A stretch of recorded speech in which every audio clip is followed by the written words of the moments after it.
All right. Are we recording? We are recording again. You wanna again? Get deja vu. Oh, this sounds familiar. What? We'll explain that one after the theme song.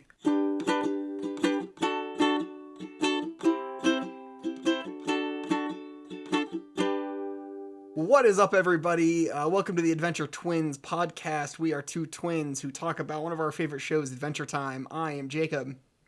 I'm Jon. And we're back, not only with another new episode, but another recording of the same episode. Yeah, we recorded this episode well before the holidays started, and I went to go and actually edit it. And the audio was super uneven. I was basically screaming, and Jon was at a whisper. So you could, which is kind of how we are. That's how we are in real life. So, but it was to the point where, like, if I got Jon's audio high enough to the point where you could hear him, you could also then hear me breathing in the background, or like any sort of like my tongue moving or anything. So definitely kind of just screwed up on the audio settings. Some people are into that, but I don't think our several listeners, our millions and millions of listeners, do care for that. Yeah, this is not the Adventure Time ASMR. The A in ASMR stands for adventure. Yeah, exactly.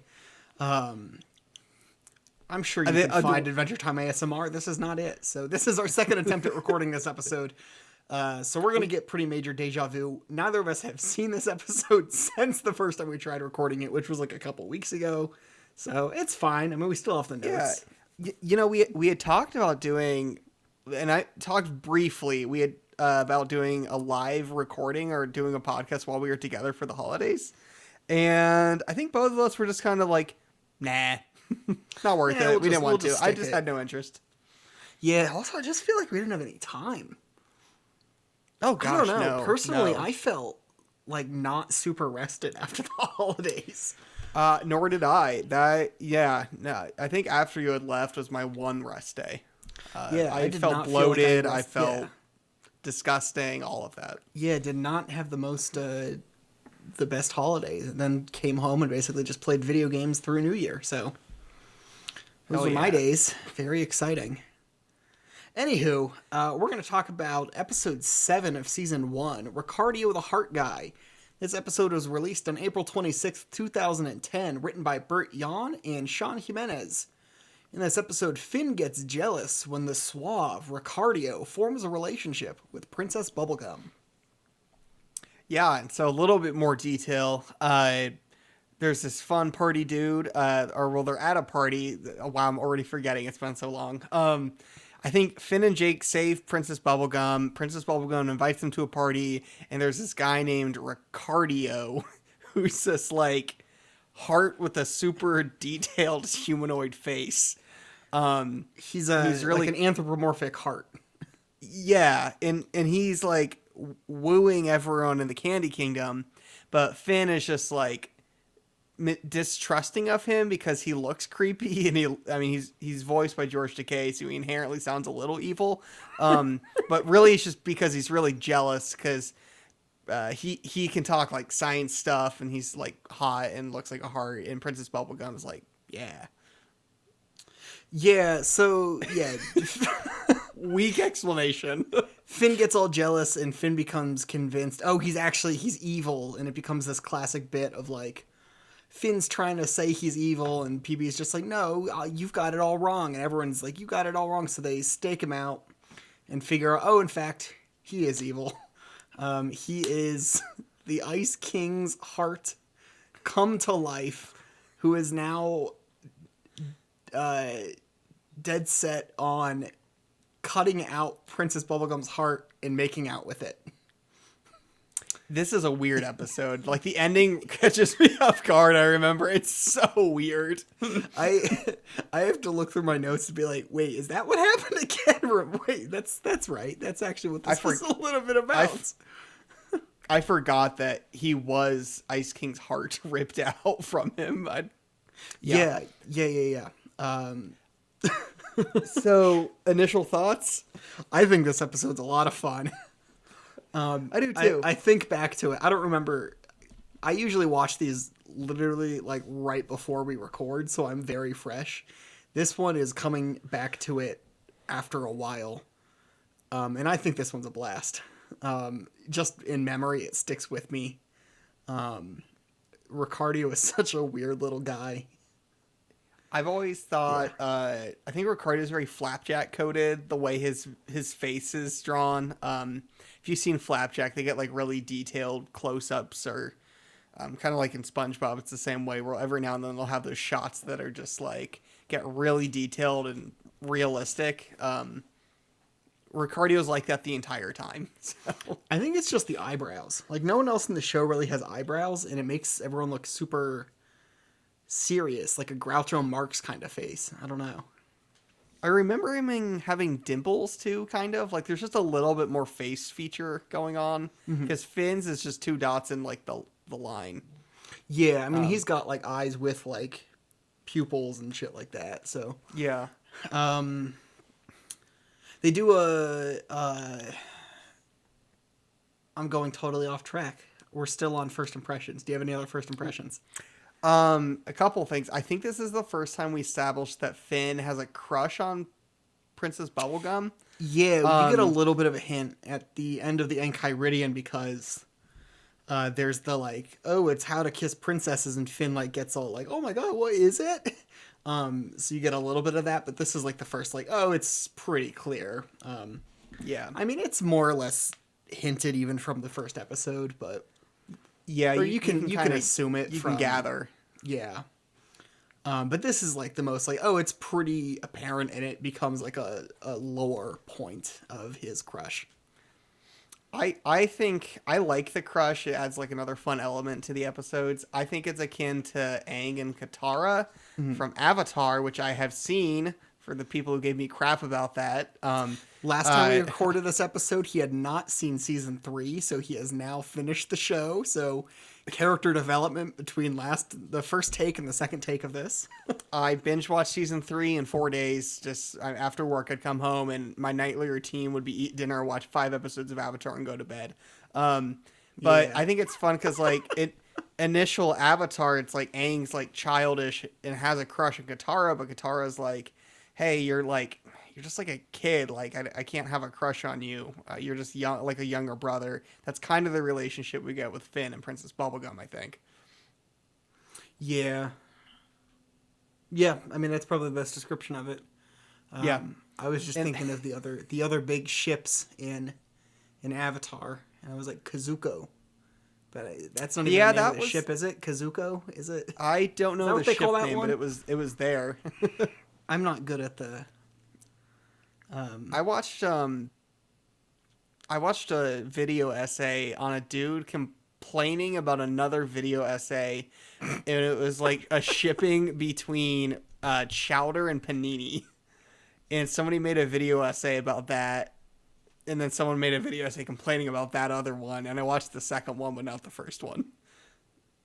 And he got into the history of shipping culture and how it's really, really, really prevalent online. Weird enough, I actually was having a conversation with a friend. We baked zucchini muffins together.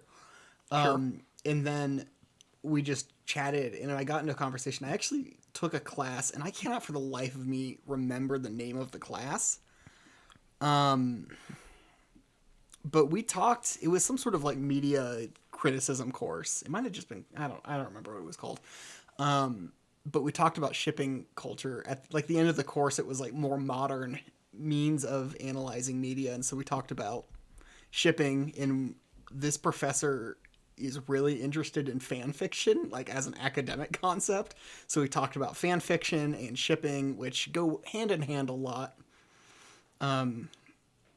So, I mean, you can probably go on AO3 or Wattpad and find all sorts of Adventure Time fan fiction, and all sorts of different ships. And I mean, there's an episode when they get the little mini versions of themselves. This is way down the line. That is basically one big fan fiction episode. Then you get like Fiona and Cake, which is a gender bent fan fiction. It's a fanfic. I mean, it's by the Ice King. Yeah, and so like this show and its creators are not oblivious to fan fiction and to shipping. It's funny you mentioned that one episode where they get the little figures, because that's like one of those episodes that I always think about. I'm like, oh, that'd be a fun one to analyze because they. Is that your cat? Yeah, if you can hear a noise, you can definitely hear it. Jake has hopped up onto my lap and is now doing rubbies on the mic. So, you want to make a noise? Huh? Nope, he's just gonna sit here. Yeah, my cat's over there just like gooning or something. I don't know. Oh, do you know what gooning is? I don't. Did I use that incorrectly? Yeah. Oh crap! I'm gonna get canceled. Don't gooning. I don't know what that means. You need to Urban Dictionary that one. Oh my god. I'm not going to edit that. It's not the kind of thing I need to edit out, but it's like, no, I do not think your cat was gooning in a corner. Okay. Goobing? Is that a word? I'll give you that one. Not really a word, but he's being a goober. He's being a gooby wooby. Is what I say. That makes sense. Yeah. Gooning would be like aggressively masturbating. Oh! No, he's not doing that. He's just beating gooning up on is essentially the opposite of edging. Okay. I don't love that we're like, oh yeah, fan fiction and shipping, and now we're into like internet slang for masturbation. This recording of this episode is very different from the first one. Yeah, we've already gone way different from the other one. Speaking of shipping, do you remember when we were in divorce care for kids? Great transition because you know what I'm about to say because we talked about it the once. When we were in divorce care, there was this little like heart like mascot for it, I guess. It was in a lot of like the pamphlets and the workbooks that came with it. There was a little heart character named Herbie. Herbie the Heart. And so with it there was this there was a black like hand puppet that had Velcro on it, and you could attach different Herbie faces onto the hand puppet, and so you could identify how you're feeling and what feeling you were feeling using Herbie and the different emotions or faces that Herbie makes. And so Ricardio makes me think of Herbie a lot, the different faces. Mm-hmm. And I remember Sunday school or before Sunday school, you'd always go into the whiteboard and always draw, "Today I feel hurt." And you draw a very big Herbie hurt face because it was funny looking. And you say you don't remember it, but I remember this vividly. Yeah, I remember saying last time we recorded this saying I don't remember it. So do you remember it now? I still don't remember it.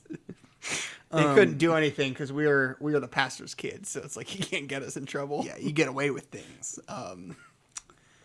Yeah. Anyway, those were my initial thoughts. If Ricardio were a Herbie the Heart, his emotion would be George Takei. Can you do a George Takei impression? Oh my. Oh, that's bad. That was a bad one. You do one. Hello. Hello. I can't do one. Hello there. That's Obi-Wan. That's Obi-Wan. Obi-Bobi Kenobi. Oh, Scooby-Dooby Kenobi. Scooby-Dooby-Dooby-Dooby. Yeah, George Takei, for those who aren't aware, first of all, shame on you for not knowing who George Takei is. Probably most recognized for his role in Star Trek The Original Series as Sulu. Is a big-time political advocate and advocate for gay rights. Also immigrant and Asian American rights. He grew up in a Japanese internment camp. And so he is big into political advocacy.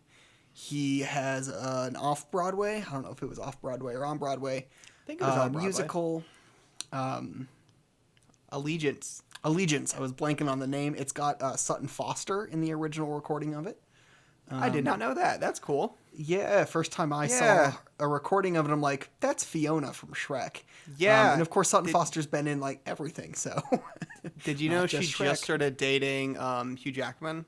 I did. I actually saw that article today on Reddit. I saw that. I'm like, Sutton Foster, that's a name I know. And I look it up. I'm like, no way. So Wolverine's dating Fiona. So that's pretty cool. Yeah, I ship that. I'm going to start writing Wolverine x Fiona fanfiction. Okay, actually, I got, there's a bar near me that's doing an open stage fan fiction reading, and I was like, I could write something. It's specifically smut fan fiction, and it's an open mic for reading that. And I was like, I can probably write something. I'm all about the Wolverine Catwoman shipping. Makes sense, you know. Yeah, and I've been Okay. like blanking on ideas for something to write. I think I'm gonna try and write some sort of Muppet Show fanfic. Some You should smutty do- Muppets. Alvin and the Muppets. Chipmunks. Alvin and the Chip. But you know the meme. Do Yeah. that one. I'm not doing that one. I like the Muppet answer- one. Like, that could be fun. The answer's Theodore. I swear to God, couldn't remember his name. If you, I'm probably gonna make some sort of smutty Muppet fanfic. I'm gonna see if I can't. Yes, Muppets. So I'm gonna see if I can't write something. I probably won't, though. I don't know. Yeah, that's Anywho, pretty weird.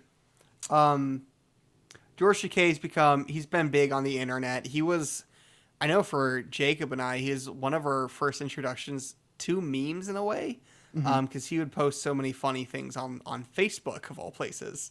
But he's become Uncle George to a lot of people. He's a long time, one of the first big people on the internet, I think.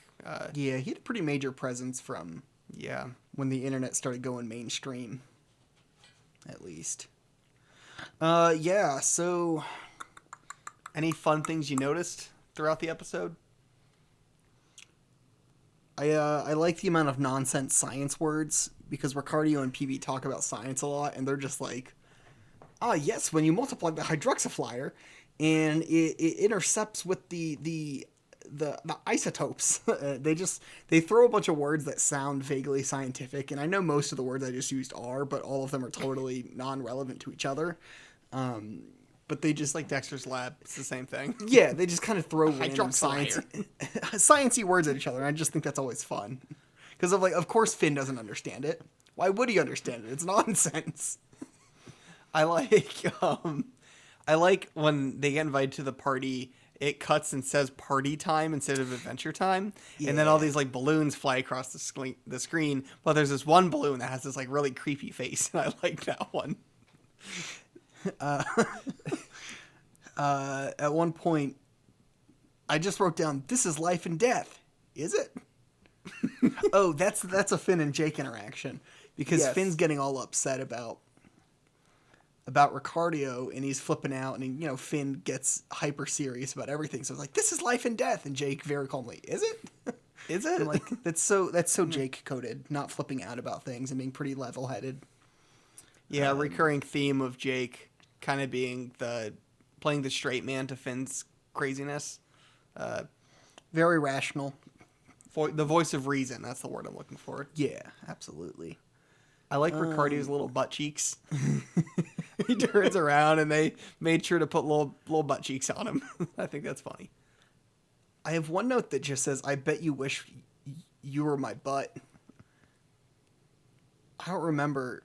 Oh, something about it's kissing somehow. It starts. They're beating up Ice King at the beginning. Yeah, It all goes back to Ice King. So they're beating up Ice King at the beginning, and they trick Ice King into kissing Jake's butt dressed up like PB. And Jake is trying to make fun of Finn later on about liking PB, and is trying to be like, "Oh, I bet you wish you were my butt in that. Wait, you were Ice King, and that my butt was." And he gets so caught up on it, so he just kind of says, "I bet you wish you were my butt," and then he can't figure out what exactly he's trying to say. Have you ever had a dream So, very right when they walk into the party, there's these two giant ice sculptures of Finn and Jake when they walk through the doors. They're super jacked. big and jacked. But it's like a blink and you'll miss it. Lasts a whole second. But like, who made those ice sculptures, and why would they feel that was necessary? That's a good question. We'll dive deeper in the next episode. Who carved the ice sculptures? Was it the Ice King? Does he control the ice and sculptures? Is he That's king part of our all fan ice? theories. Is it just the Ice Kingdom? Does all ice start from the Ice Kingdom? Can you make Is ice there elsewhere? ice? Is there ice in the Candy Kingdom? Oh. This is where you come to this podcast. It's for the questions, the insightful questions. Another thing I wrote down, but I don't remember it anymore. I said, was it just me or was the animation really fluid in this one? I think it was during... Was it when Ice King's like backstory of who Ricardio is? I remember the animation gets really fluid, like really well animated for a bit there. And I remember really liking that part. I'll take your word for it. I don't remember. Yeah. I forgot about it until now. I like it's kind of part of their backstory, of Ice King's backstory, but you also it's one of those things where it's like you witness a scene through Finn's eyes, and then later you get a flashback to that same scene from a different perspective, so you get like the whole story. Very classic storytelling element. I just like seeing Ice King get the absolute shit beat out of him by Ricardio and then just getting tossed into a dumpster. I think that's hilarious. Ricardio's pretty jacked. Ice King's not very big, but still, I mean, the size to weight ratio is pretty incredible for Ricardio. Yeah. Dude can, like, power clean Ice King like that easily. That's pretty impressive. Yeah. Oh, yeah. Yeah. Oh, yeah. Yes. Yeah, yes. Yeah, I guess so. Yes. I like that moment. I have one note that just says, is Finn being gaslit? And I would say, well, they don't know Ricardio's bad, so it's not, like, intentional. Yeah, nobody knew that at the time. I think we as the audience are, like, immediately cued into, yeah, this guy's probably pretty bad. It's a case of irony, or one of the forms of irony, where Finn knows something, or at least he thinks something, but no one else knows the whole situation, so it's a sort of irony. I don't remember. We're not, I find it interesting how everyone trusted Ricardio immediately. He's this brand new person in the Candy Kingdom, and everyone's like, yeah, this guy's cool and trustworthy, and Finn's the only one who's like, hold on a second, does no one else find this suspicious? A little bit of a doubting Thomas, if you will. Yeah. Or a little pretty reasonable Thomas, as I call him. Yeah. And also, it's like Finn, they know Finn. He saved you guys how many times? But he's just a kid, so maybe that's why I'm like, is he being gaslit? Or is he just a jealous kid, and they're like, you're just a kid, man. It's true. His initial hesitancy and distrust was rooted in jealousy because he has a crush on the princess. Yeah, so I think in episodes like this, I can't think of any concrete examples, but the whole like, oh, someone's jealous of someone else, and someone feels like, oh, I like someone, and now I'm jealous because someone's, like, encroaching on that, is a pretty standard story for, like, young adult, like, sitcoms and stuff like that. I'm a little annoyed that Finn's jealousy normally in these kinds of stories, the moral is, oh, I see you were jealous, but you were just overreacting in your head, and you shouldn't be jealous of things, because situations usually not as bad as, you make it out to be in your head. So I'm a little annoyed that isn't the message here, that jealousy is often an unfounded and kind of negative emotion. But on the other side, like, if you're gonna confirm, oh, his jealousy is totally right and justified, you have to go with a very extreme, only was he right that Ricardio is evil, he's, like, super creepy evil, so it needs to be more than confirmed that, like, no, Finn was right, his jealousy was not misplaced, and he's not just some over-emotional, like, child or whatever. Because Ricardio literally wants to cut out someone's heart and marry it. Make it his bride, he says. Maybe there's some sort of, like, trust your gut message that we can see from Finn's angle. That would be my only way to skew it of, like, there's a message here, but a lot of it is just, I see it from every other angle, which is, hey, jealousy is a good thing, because normally you're right. Like, that's a message to interpret, but not necessarily, I would say, the one they're probably going for. Well, my gut says he's evil. Your gut says he's good. Let's put our guts together. You don't remember the next line? No. And end this funky feud. I don't remember that line. Yeah, that's a little song they sing on the rooftop before they go and like interrogate Ricardio. Well, look at us talking about our guts, and it actually worked its way into the episode. Yeah. This was all intentional. Yeah. We planned this and definitely watched had weeks to figure this one out. So. I like at the end when Ricardio just gets shoved back into the Ice King, but it's like through his beard and his moo-moo, just like a hole opens up to shove the heart in. I think that's funny. And Ricardio goes, I'll see you guys later. Maybe we do. I don't know. Maybe we do. Maybe one more time, I think. I think once. I think only once, maybe. I like how... Spoilers! Yeah. Oh, wait, no. I was going to say I like, and then I was going to read literally the exact same thing you just described, so...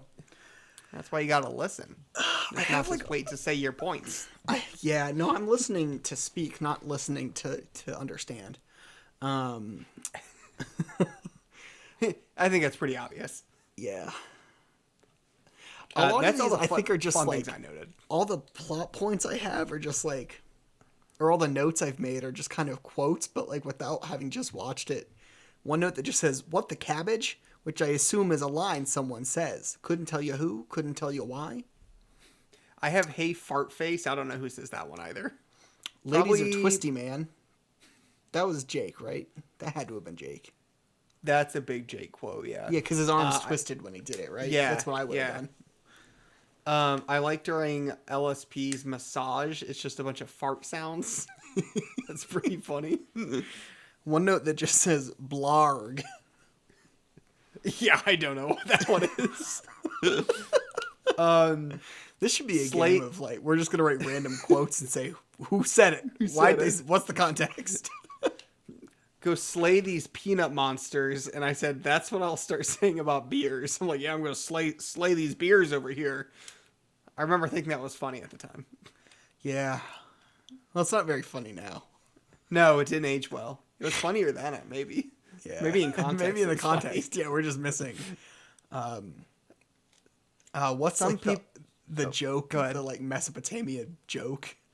It's like literally a joke that had lost all context because of language. It's like literally like one of the first recorded jokes ever. Oh, I don't know this. It's basically just like, oh shit, I'm gonna have to look this up. Dog in bar joke.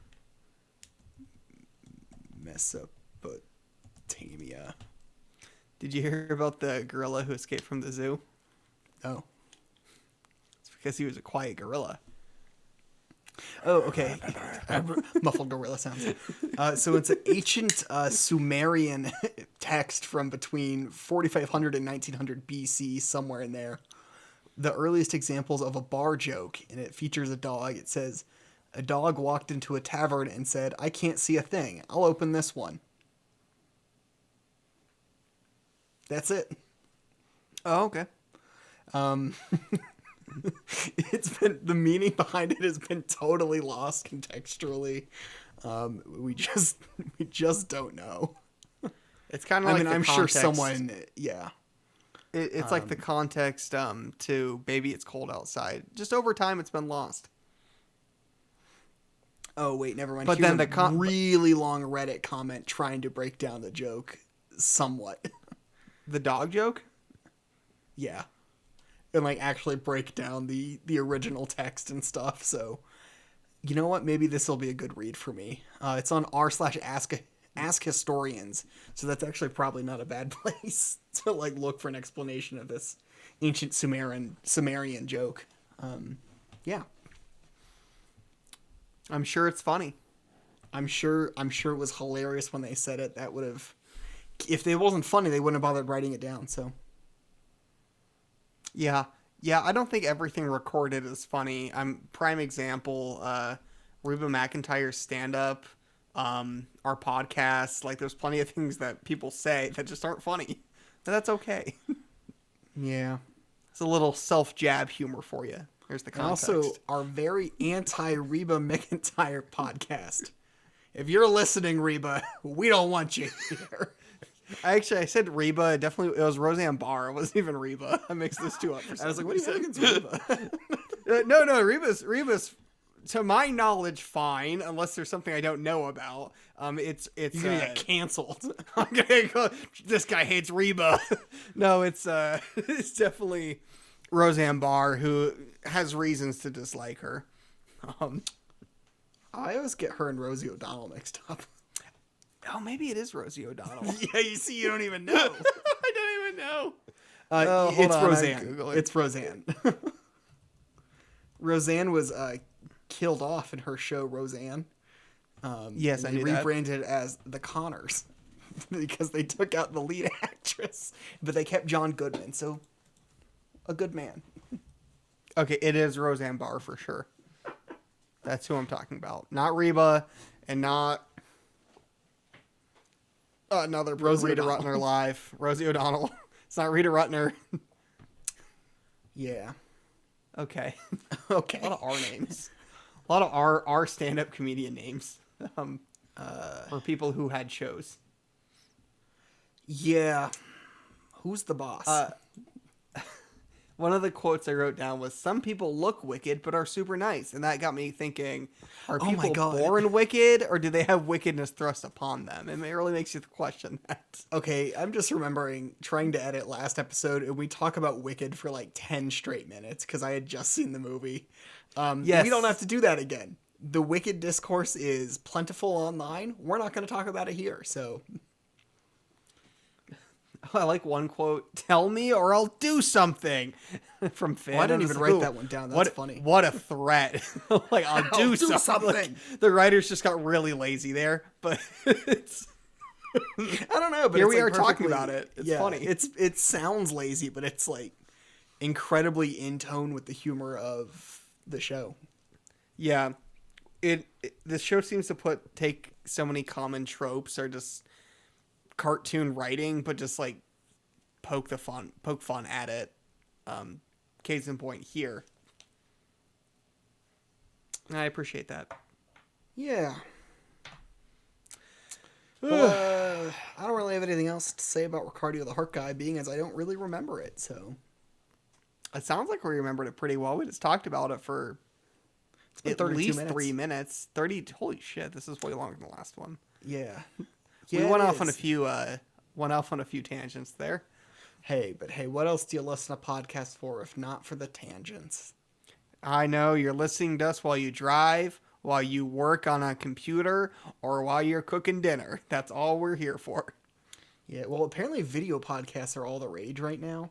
There's people who actually watch podcasts, which I'm not one of, but I'm like, what are they going to watch? 2 Zoom screens? Like, For or us? Google Meet screens? Yeah, what are they watching? Yeah, I mean, you they think can we see can my afford cat getting Zoom? the camera, but I'm like, I don't really care. It's also far easier just to edit the audio than it is to try and, like, hide cuts or anything. Like, Maybe we can take the audio and just put it on YouTube, and that can count as a watch. Are we on YouTube? yeah, we're on YouTube. Oh, nice. I didn't know that. That's technically how YouTube podcasts work, is it's a still image. Oh, cool. So it's we're already it's- there. Yeah, We're it's doing just it. the logo. And it uploads each one into like a playlist or something. We are on YouTube though. Yeah, no, I got that one set up. Cool. So if you're listening to Maybe- us through YouTube, hi. Thanks. Hi. How Thanks are for you? listening. We're talking to you. And if you're listening through iHeart Podcasts, Yes. hi. If you're listening through Amazon Music, really? Hello. Didn't think we had anyone there, but hello. I guess we do. If you're listening through And if you're listening- Spotify, yeah. What else? Is You're there? speaking to the masses here. You got to be professional. Oh yes, salutations. And Greetings, my fine feathered friends. Apple Podcasts. You're probably just a robot, so beep boop beep bop boop. Beep. Hey, we got a comment on a Spotify episode from someone I did not recognize, and I'll take Huh. it. Hey, we've Yeah. got someone out there who's not someone we immediately know. It's listening to not this. a immediate friend of ours. I like that. Yeah, I don't even listen to our episodes. And I am not do. counted in those. Yeah. Well, I also edit do. them, so I don't really have a whole lot of point to listening to them. I listen to it to take notes. Yeah. What to change? And so, when it comes yeah, time for one- payday, how to Yeah. split it up. Yeah. All right, so we got to end this one because we still have another episode to record tonight. So, alrighty, Adventure Twins. Adventure Twins. Okay, bye.